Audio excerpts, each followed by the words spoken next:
why we allow over 16,000 children to die each day from hunger or hunger-related diseases.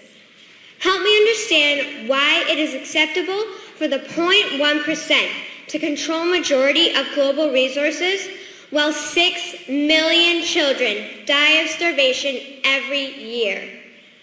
Help me understand why we should grow up to empower corrupt banks, corrupt corporations, and corrupt governments instead of empowering humanity.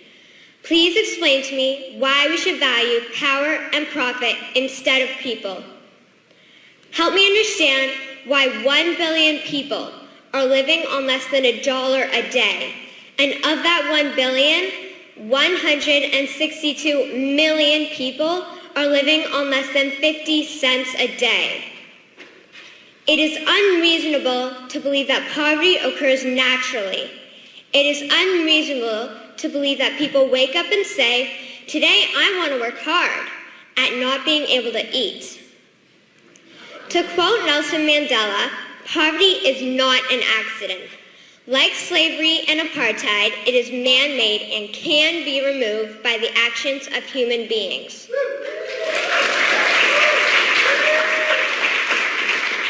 So if poverty is not an accident, then what is causing this pandemic we call poverty?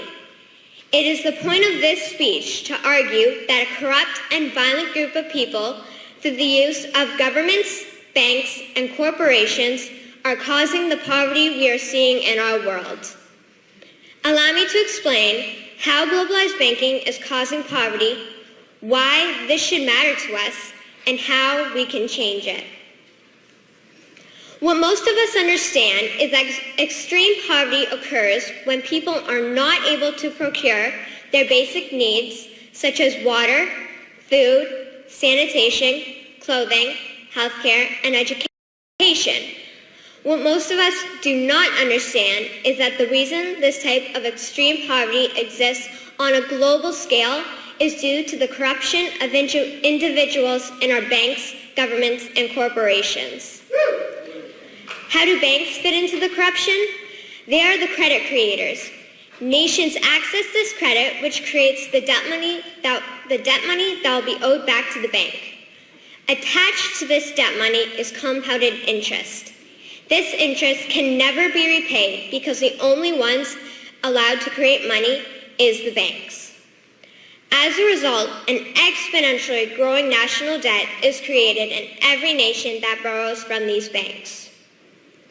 How do governments fit into the corruption? They are the policymakers and the tax collectors.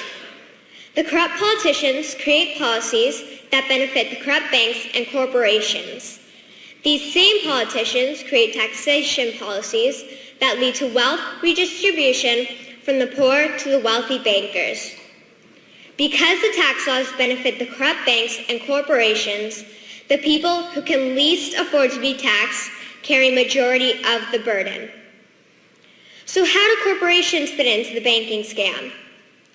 Organizations like the World Bank, the IMF, and the WTO convince countries who are resource wealthy to participate in their centralized banking scam.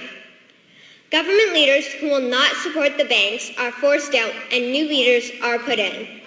These leaders are paid to participate to the detriment of their country. These countries are then destroyed through the looting of their resources, the enslavement of the people, and the denial of benefiting from the profits derived from their own country's resources.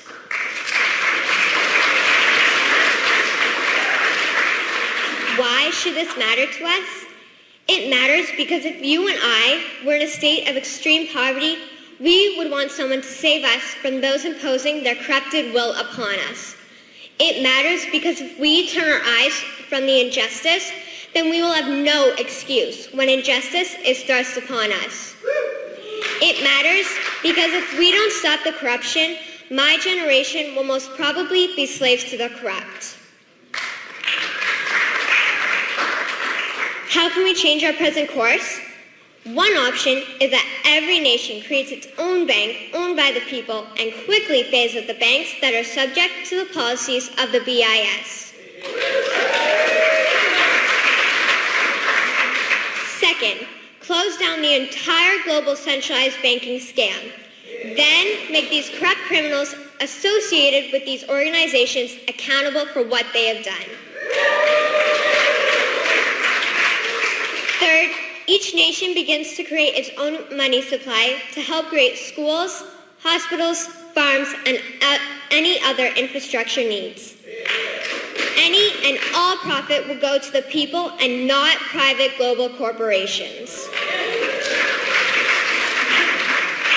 In conclusion, we could begin to remedy the issue of poverty as well as other key issues such as the environment, energy, health, and education simply by stopping these corrupt individuals and groups.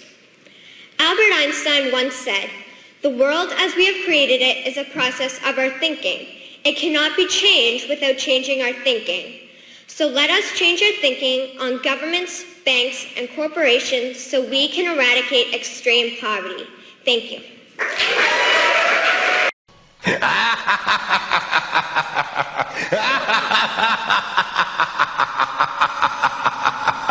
ha ha!